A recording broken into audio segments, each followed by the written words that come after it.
നമ്മളൊരുപാട് വേദനകളുള്ളവരാണ്. രോഗിയായി കിടക്കുന്ന മനുഷ്യനോട് എന്ത് വേണമെന്ന് ചോദിച്ചാൽ എൻ്റെ രോഗമെന്ന് മാറിക്കിട്ടിയാൽ മതി. കടബാധ്യതകളിൽ മുഴുങ്ങി കഴിയുന്ന ആളുകളോട് എന്താണ് വേണ്ടത് എന്ന് ചോദിച്ചാൽ മറുപടി ഒന്ന് മാത്രം: കടം വീടി കിട്ടിയാൽ മതി. മക്കളില്ലാത്തവരോട് എനിക്കൊരു കുഞ്ഞു ജനിച്ചാൽ മതിയായിരുന്നു, ആണോ പെണ്ണോ അത് പ്രശ്നമല്ല, ഞങ്ങ വൈകല്യുണ്ടെങ്കിൽ എൻ്റെ കുട്ടിയല്ലേ എന്ന് പറഞ്ഞ് ഞാൻ നോക്കിക്കൊള്ളാം, എനിക്കൊരു കുഞ്ഞിനെ വേണം. വീടില്ലാത്തവന് വീട് വേണം, ആരോഗ്യം നഷ്ടപ്പെട്ടവന് ആരോഗ്യം വേണം, ഇസ്സത്ത് നഷ്ടപ്പെട്ടു പോയവർക്ക് ഇസ്സത്ത് തിരിച്ചു കിട്ടണം. ഇതൊക്കെ നഷ്ടങ്ങളാണ്, നമ്മൾ അല്ലാഹുവിൻ്റെ മുമ്പിൽ പറയുന്ന വിഷയങ്ങളാണിതൊക്കെ.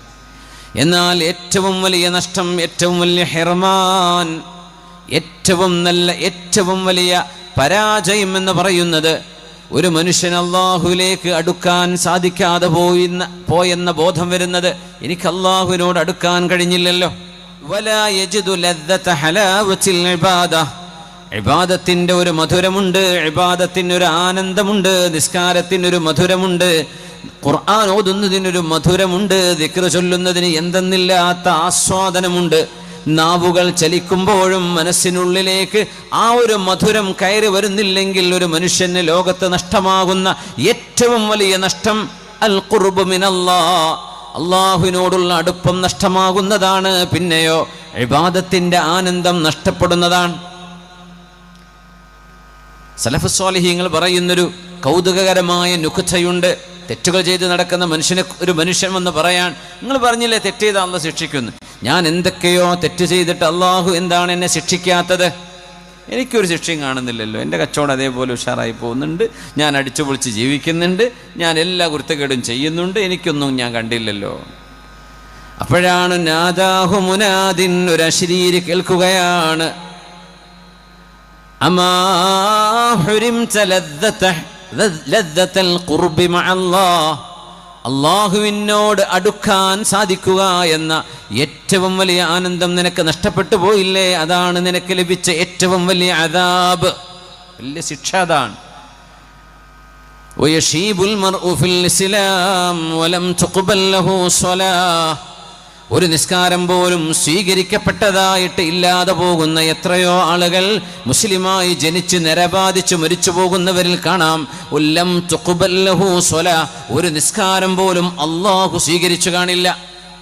ഇത് നഷ്ടമാണ്. ഈ നഷ്ടം നികത്താൻ കഴിയുന്ന നമ്മുടെ കൈപിടിക്കാനും അല്ലാഹുവിലേക്ക് കൊണ്ടുപോകാനും കഴിയുന്ന ദൗത്യമാണ് മഹല്ലിലെ പണ്ഡിതന്മാർ, ഖതീബുമാർ, മുദർരിസുമാർ, മുഅല്ലിമുമാർ, മദ്രസയിൽ അധ്യാപകന്മാർ, സദറുസ്താദ്, ഇവരെല്ലാം നിർവഹിക്കുന്ന, വഅദ് പറയുന്നവർ, ദീൻ പഠിപ്പിക്കുന്നവർ മുഴുവൻ ചെയ്യുന്നത് അല്ലാഹുവിലേക്ക്, പടച്ചതമ്പുരാന്റെ ഹളറത്തിലേക്ക് മനുഷ്യരുടെ ഖൽബുകളെ കൊണ്ടുപോവുക എന്ന വലിയ ദൗത്യമാണ്. അത് മാത്രം നടക്കാതെ ബാക്കി എല്ലാം നടന്നിട്ട് എന്ത് കാര്യമാണ്? وضرب الله مثلا للذين آمنوا امرأة فرعون إذ قالت رب ابن لي عندك بيتا في الجنة ونجني من فرعون وعمله ونجني من القوم الظالمين ومريم ابنة عمران التي أحصنت فرجها فنفخنا فيه من روحنا وصدقت بكلمات ربها وكتبه وكانت من القانتين. അള്ളാഹുവിനെ വിശ്വസിക്കുന്ന ലോകാവസാനം വരെ വരാൻ പോകുന്ന സർവ്വ ആണിനും പെണ്ണിനും അള്ളാഹു ഉദാഹരണം പറഞ്ഞത്, അള്ളാഹു ഉദാഹരണമാക്കി വെച്ചത് രണ്ട് പെണ്ണുങ്ങളെയാണ്. ആണുങ്ങൾക്ക് ഉദാഹരണം പെണ്ണാണ്, പെണ്ണുങ്ങൾക്ക് ഉദാഹരണം പെണ്ണാണ്. അത് ആരാണെന്നറിയുമോ? ആസിയ ബിൻത് മുസാഹിം, ഫറോവയുടെ ഭാര്യയായി ജീവിക്കുകയും എന്നാൽ തൗഹീദിന്റെ മഹാനായ മൂസ നബി അലൈഹിസ്സലാമിന്റെ റിസാലത്തിന്റെ പക്ഷം ചേർന്ന് ജീവിക്കുകയും ചെയ്തത് കാരണം ദാരുണമായ ഒരു അന്ത്യം സംഭവിച്ച മഹദിയാണ് ആസിയ ബിൻത് മുസാഹിം റളിയല്ലാഹു അൻഹാ. ഫറോവയുടെ കൂടെ ജീവിച്ചിട്ട് ആ കൊട്ടാരം നഷ്ടമാവുന്നു എന്ന് മാത്രമല്ല, ക്രൂരമായ കിരാതമായ മർദ്ദനങ്ങൾക്ക് വിധേയയായി ആ മഹദി മരിക്കുന്ന രംഗങ്ങൾ ചരിത്രത്തിൽ കാണാം, ഹദീസിന്റെ വചനങ്ങളിൽ കാണാം, അസറുകളിൽ കാണാം. പക്ഷെ അല്ലാഹു ഉദ്ധരിച്ചത് മഹദിയുടെ നാവിലൂടെ വന്നൊരേ ഒരു പ്രാർത്ഥനയാണ്. അത് മരിക്കുന്ന നേരത്താകാം, അതിന് തൊട്ടു മുമ്പാകാം, ഫറോവയുടെയും കിങ്കരന്മാരുടെയും ഭീഷണി വന്ന നേരത്താകാം. എപ്പോഴാണ് മഹദി പറഞ്ഞത്? നാവ് കൊണ്ട് പറഞ്ഞോ മനസ്സുകൊണ്ട് പറഞ്ഞ പ്രാർത്ഥനയാണോ എന്ന് പോലും അറിയില്ല. സൂറത്തു തഹ്രീമിന്റെ അവസാന ഭാഗം വദറബല്ലാഹു മസല, അല്ലാഹു നിങ്ങൾക്ക് ഉദാഹരണം പറഞ്ഞു തരട്ടെ, ആരാണ് വിശ്വാസി എന്ന് പറഞ്ഞു തരട്ടെ. വദറബല്ലാഹു മസലൻ ലില്ലദീന ആമനു ഇംറഅത ഫിർഔൻ, ഫറോവയുടെ ഭാര്യയായ ആസിയ ബീവിയാണ് വിശ്വാസിനികൾക്ക് മുഴുവനുമുള്ള ഉദാഹരണം. ഇദ് ഖാലത്, എന്തു ചെയ്തു എന്നല്ല, എന്ത് മഹദി പറഞ്ഞു. മഹദിയുടെ മനസ്സിൽ എന്താണ് വന്നത്? റബ്ബി ബിനി ലീ ഇൻദക ബൈതൻ ഫിൽ ജന്നഹ് സഅലത്തിൽ ജിവാറ ഖബ്ല അദ്ദാർ. റബ്ബി ബിനി ലീ ഇൻദക ബൈതൻ ഫിൽ ജന്നഹ്, പടച്ചവനെ എനിക്ക് സ്വർഗം തരണേ എന്ന് മരിച്ചുപോയ എത്രയോ ആളുകൾ ഉണ്ടാകാം. എനിക്ക് സ്വർഗം വേണം റബ്ബേ എന്ന് പറഞ്ഞു പോയവർ എത്രയോ കാണാം. പക്ഷെ ആസിയ ബീവി ചോദിച്ചത് അങ്ങനെയല്ല. റബ്ബി ബിനി ലീ ഇൻദക ബൈതൻ ഫിൽ ജന്നഹ്, അല്ലാഹുവേ നിന്റെ അരികത്ത് എനിക്കുണ്ടാക്കി തരണം ഒരു വീട് നിന്റെ സ്വർഗലോകത്ത്. അയൽപ്പക്കം ചോദിച്ചതിന് ശേഷമാണ് വീട് വേണമെന്ന് മഹദി ചോദിച്ചത്. ആരുടെ അടുത്ത്? അല്ലാഹുവേ നിന്റെ അരികത്തിൽ, നിന്റെ അരികത്ത് എനിക്കൊരു വീട് വേണം.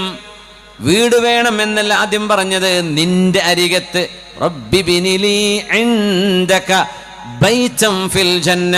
അതുകൊണ്ടാണ് മുഫസ്സിറുകൾ പറയാ സഅലത്തിൽ ജാറ സഅലത്തിൽ ജിവാറ ഖബ്ല അദ്ദാർ.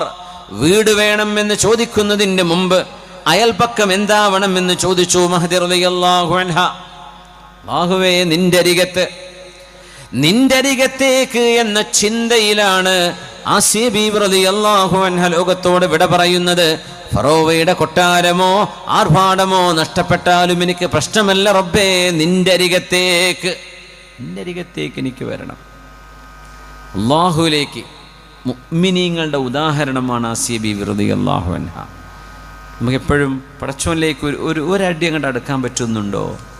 ഒരൽപ്പം അല്ലാഹുവിലേക്ക് ഇന്ന് ഞാൻ അടുത്തോ ഇന്നലത്തേതിനേക്കാളും? ഈ ചോദ്യം നമ്മളോട് ചോദിക്കണമെന്നാണ്. കുറേ നമ്മൾ വായിച്ചിട്ടുണ്ടാവാം, കുറേ അറിവ് കേട്ടിട്ടുണ്ടാകാം, പക്ഷെ നമ്മൾ പടച്ചോനിലേക്ക് അടുത്തിട്ടുണ്ടോ? വമിമ്മാ സാദനി ഇസ്സൻ വതീഹാ,